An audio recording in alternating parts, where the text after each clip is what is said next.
Last December, Marine General David Berger stated the obvious, that the Department of Defense's COVID vaccine mandate hurt recruiting and hurt retention. For several weeks now, our Democrat colleagues have been saying that military readiness is suffering due to promotion delays. Well, I have good news for my colleagues. My amendment will help address these problems.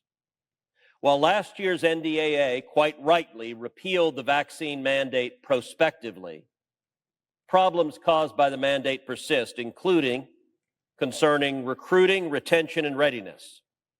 According to reports, the Biden administration dismissed over 8,400 military service members who had vaccine concerns. DOT routinely denied religious accommodation requests, violating the rights of service members protected by the Constitution and RFRA. DOD gave over 80% of these service members a, quote, general discharge, causing them to lose GI benefits and in some cases VA benefits, even though those were benefits earned through honorable service. My amendment rights these wrongs. It will allow service members dismissed over the vaccine mandate to seek reinstatement or a change in their discharge status. It restores lost GI and VA benefits. According to media reports, the DOD is already contemplating all of these actions, but I believe the Senate should lead to address these issues. They've ended the vaccine mandate, and it's not fair to the over 8,000 servicemen and women dismissed for a policy DOD no longer believes is necessary. I urge members to support my amendment. The senator from Rhode Island. President, I oppose the amendment because one of the fundamental aspects of the military is the ability of a senior to issue an order and the willingness of a subordinate to accept that order.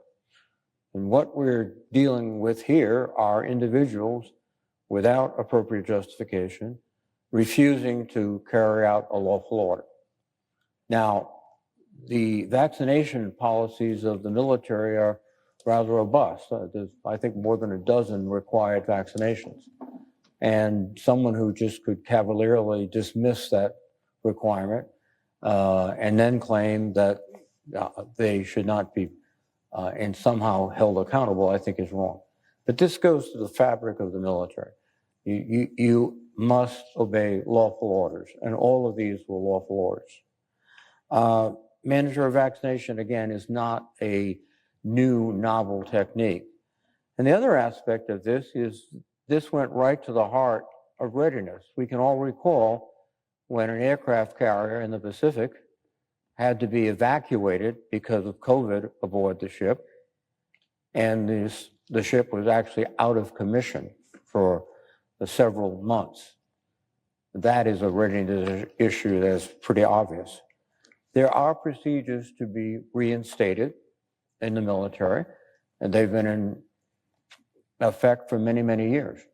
There is a board procedure. You can bring forth evidence that your dismissal is not appropriate, and that's being pursued now, I assume, by many people, or at least some.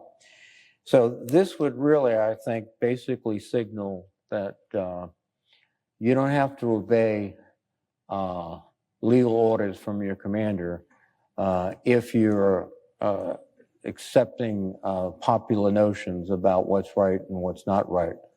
And I think we should reject this amendment. The question is on the amendment. Ask for the yeas and nays. Is there a sufficient second? There appears to be. The clerk will call the roll. On this vote, the yeas are 46. The nays are 53. Under the previous order requiring 60 votes for the adoption of this amendment, the amendment is not agreed to.